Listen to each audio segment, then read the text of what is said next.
Right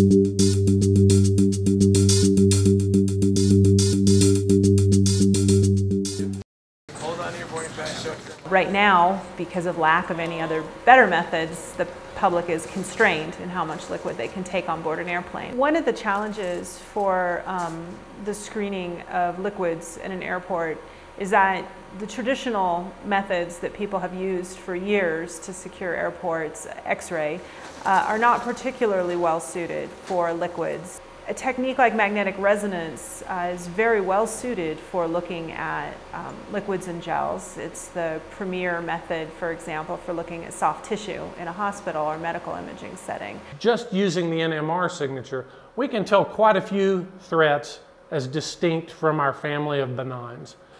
But there's a certain set of liquids, homemade explosives, complex mixes, where the NMR signature is not quite enough to tell us with high confidence that this material is a threat or benign.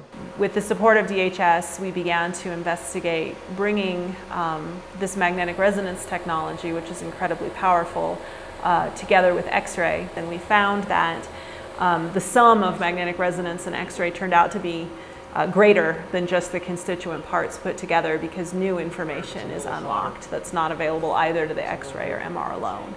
We are looking for where does that liquid lie in this sort of three-dimensional space of NMR proton content, sort of the NMR relaxation, which is something of a measure of how sludgy a liquid is, and then the X-ray density. When we measure those three parameters, we find that benign liquids and threat liquids separate real nicely in this space, and we can detect them.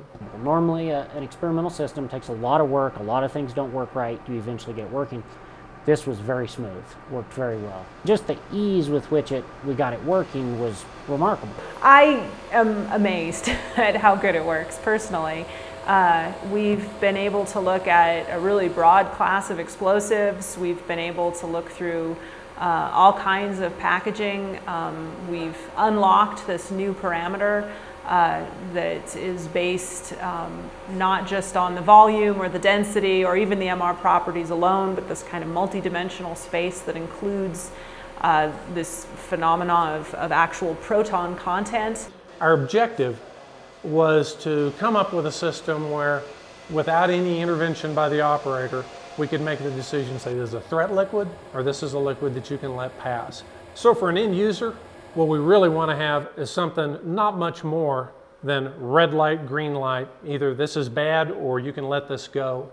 I think the technology has, at least in our minds, in this proof of concept demonstration, really proven how strong it can be. And so the hope is that we would be able to more seamlessly integrate the X-ray detector and X-ray source, which can be quite small, into the existing footprint of the bottle screener and keep the device small and inexpensive. You can buy a smaller X-ray system off the shelf. It's a lot cheaper.